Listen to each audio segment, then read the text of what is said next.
What are 5 discontinued whiskeys that I still keep on my shelf? Should be a fun one. I'm Jeff. This is G Whiskey. Stick around.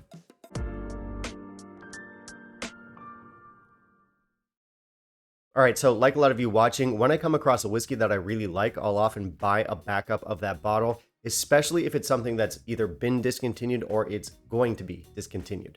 And that's going to be the case with today's bottles. I either bought them before they were discontinued or after. No matter what, they were bottles that I knew I wanted to at least have one more time, have them stick around for a bit.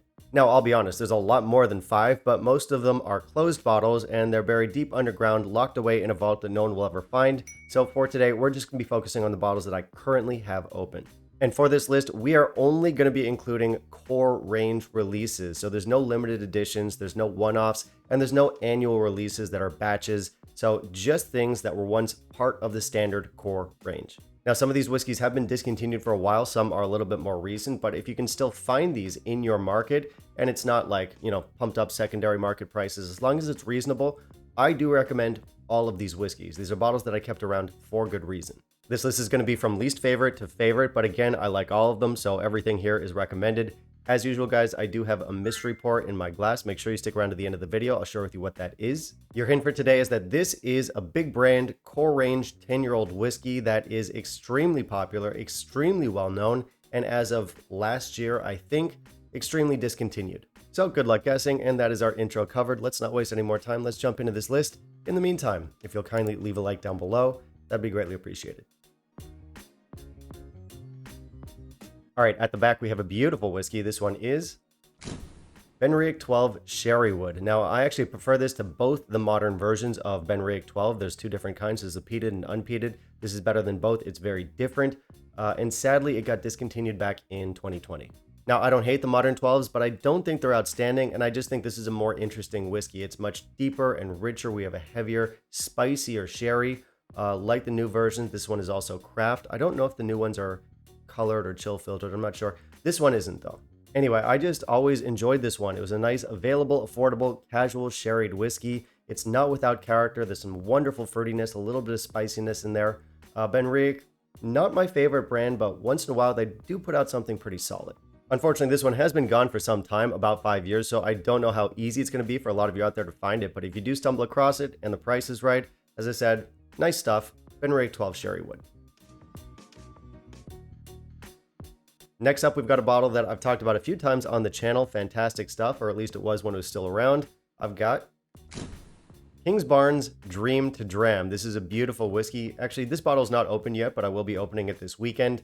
This one officially was a limited release, but it got replaced by an older version of itself, which is now part of the core range. So technically not core range, but core range precursor.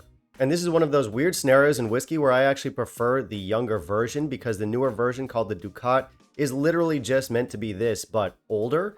And I find this one to be fresher, more vibrant, and more of an interesting experience. And I do like the Ducat, it's just that the younger version of it resonates with me more. Last week, I put out a video where I talked about some of my favorite summer sippers, and this is a whiskey that easily could have been included on that list. This is very vibrant, fresh, floral, distillate-driven stuff. It's fantastic. Not only that, it's fully craft, so 46%, non-chill filtered, natural color.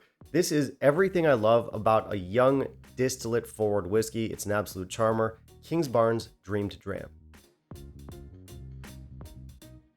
Blair 1999, bottle 2015 is what I've got next for you guys. And I know what a lot of you are going to say. You're going to say, Jeff, you said no limited edition one-off releases, and this is a vintage whiskey. What gives?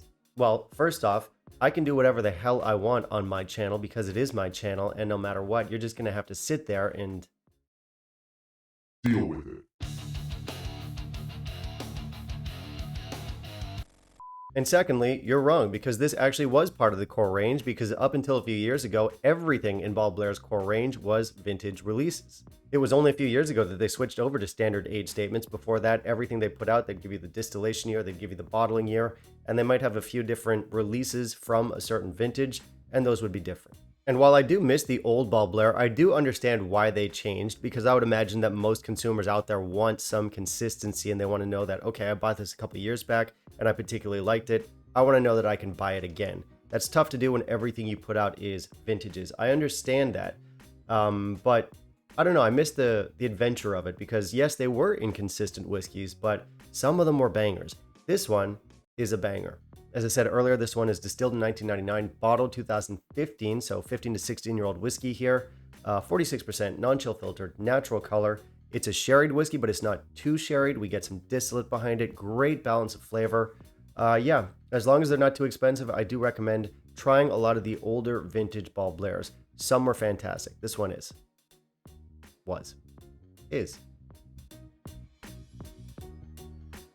Next up, we've got a fantastic whiskey. This one honestly could have been number one. I was shuffling it between 1 and 2. Fantastic whiskey that I used to talk about a lot on the channel. Less and less nowadays, just because I see it less and less on the shelves, because it got canceled a long time ago. I am not sure canceled is the right word. Not canceled. It didn't tweet anything racist. Anyway, yeah, discontinued back in 2017. This is one of my favorite affordable Highland Parks of all time. What I've got is Highland Park Dark Origins. Now, formally, this is a no age stated release, but it is known to have whiskeys that are roughly maybe 15 to 16 years old in it, and it does taste to be about that. We get a nice ABV here. This one comes in at 46.8%. It's non-chill filtered, and it's natural color.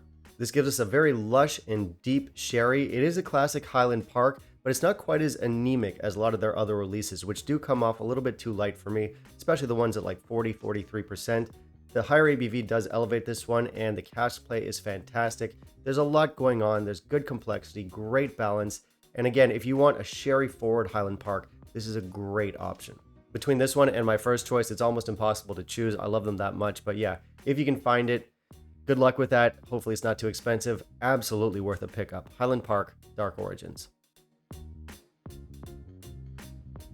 All right, the last one should not be a big surprise to long-term viewers of the channel because this is one of my favorite brands, my favorite distilleries of all time. This one was discontinued, I think, around 2019 or so.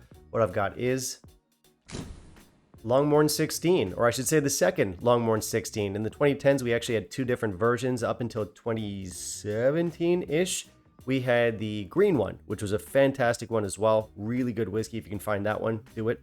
But then after that, for a few years, we had our purple one here, which is also really good. I think this one was only around for a couple years because we had the green one up until, I want to say 2017. And then this one was here until 2019. So it had maybe 2 or 3 years of a lifespan.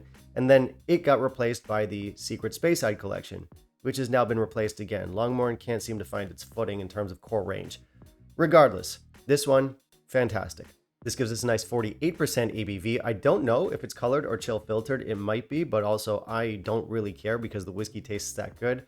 Of course, we always prefer, natural specs, but at the end of the day, it comes down to flavor. This has it in spades. It's a great representation of the house style. It's a little bit spicy. It's not too casky, and we have that wonderful Longorn distillate, which is always kind of a little bit grassy. Fantastic stuff. I recommend this. I recommend the old 16. I recommend all of the Secret Speysides, even at the old 15 from like 20 years ago. Longorn doesn't really miss. So yeah, any of them. Get a Longorn. Okay, and that was our list. I hope you guys enjoyed it, and this is where I pass the question off to you. So what are some discontinued whiskeys that you have on your shelves? Now, for this video, I only focused on open bottles, but let's broaden it for you guys. Open, closed, doesn't matter. What are some whiskeys that have gone the way of the dodo that you've thought, no, I got to keep an extra bottle around? I am very much looking forward to reading the comments under this specific video because that's going to be an interesting one. And moving on, if you guys stuck around to find out what the mystery pour in the glass is, I mentioned that this is a big brand, extremely popular 10-year-old that got discontinued, I think, last year. What I've got in the glass is Glenmorangie 10-year-old. This one is a little bit nostalgic for me because back when I was just a young pup and I was getting into whiskey, this was one of the first bottles that I repurchased regularly. I guess you could call it one of my first shelf regulars. I really liked how it had this sort of like gentle, delicate, floral character, and I also liked how it was dirt cheap. Now recently, Glenmorangie decided to do away with the 10-year-old release in favor of a 12-year-old. Which is a weird move. It's not something you see too often in Scotch. Glenmorangie definitely has a lot of older stock, and once in a while they'll just randomly bump up the age statement on one of their releases. Not that I'm complaining. I don't know how the two compare. We are starting to see some 12-year-olds trickle into the Taiwanese market. As soon as I can get my hands on a bottle, you can bet that I will be comparing these two. But until then, I just enjoy my 10-year-old. Like I said, it's a very nostalgic whiskey for me, and I felt like having a port tonight. So there we go. Glenmorangie G10. And that, ladies and gentlemen, will bring us to the end of the video. Thank you very much for watching. If any of you out there want to help support the channel, I do have Patreon and PayPal linked down below. Every little bit helps. We've got patrons over here. And thanks a lot for watching. We'll see you in the next video. Bye, guys.